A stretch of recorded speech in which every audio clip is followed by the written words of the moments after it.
Factsverse presents The Dark History of Playing Cards Will Change the Way You Play with Them.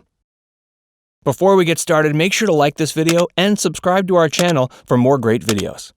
When you think of playing cards, you think of 52 cards in a deck, 4 suits, red and black printing. If you try to explain playing cards to someone from ancient China, France during the 1600s, or the Civil War era South, they wouldn't have any idea what you were talking about. Playing cards also have a history. The dark history of playing cards will change the way you think about them.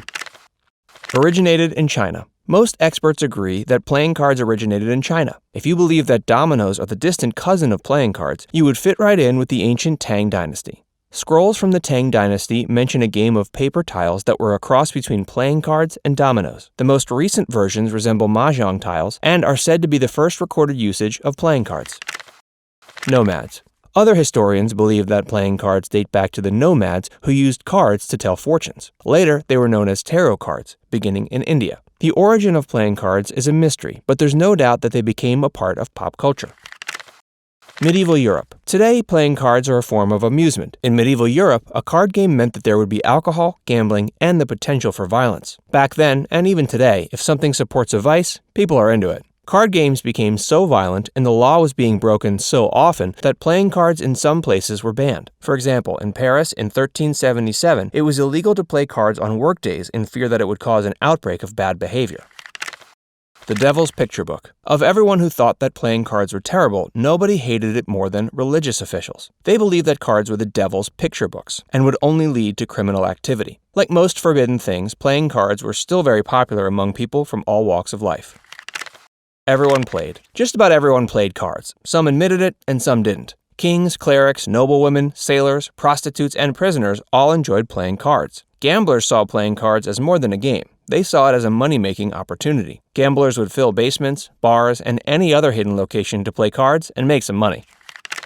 The Standard European Deck. The standard deck was made of 52 cards with 4 suites. They were called pips, and like today, there were clubs, diamonds, hearts, and spades. Each of these symbols reveals a cultural secret from the region that it was taken from. The pips were once lavishly detailed because they were meant to tell a story. The pips reflected things that were popular in 16th century Europe and reflected things like astronomy, alchemy, mysticism, and history. Some historians believe that the pips of today originated from these topics. Many believe that the pips represent the 4 classes of medieval society. The hearts were the clergy, the spades were the nobility, the merchants were the diamonds, and the peasants were the clubs.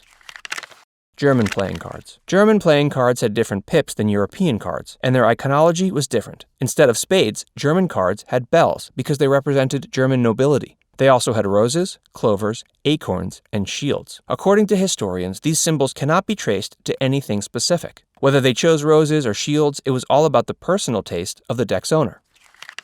Courtesan cards. What we know as face cards today were once called courtesan cards. British face cards featured the same 4 kings: Charles, David, Caesar, and Alexander the Great. No queens were represented. Spanish cards featured knights, and Germans divided their suits into kings, noblemen, and peasants. The British deck used the queen, and she was of higher value than the king.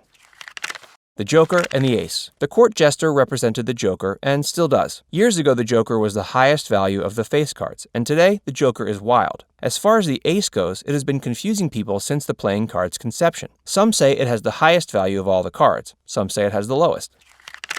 The King with the Sword. The King of Hearts is recognizable for plunging the sword into his head. There's no bloody backstory behind this. It's just what happened during the rapid production of the cards, and it degraded the integrity of the image. Today's cards. Today, you can find playing cards in various sizes with different designs on the back. You're allowed to play cards anytime you like, even on workdays. There's no longer a criminal stigma attached to playing cards, but they are still used in gambling. What do you think about playing cards? What are your favorite card games? Let us know in the comments, and be sure to subscribe to our channel for more great videos.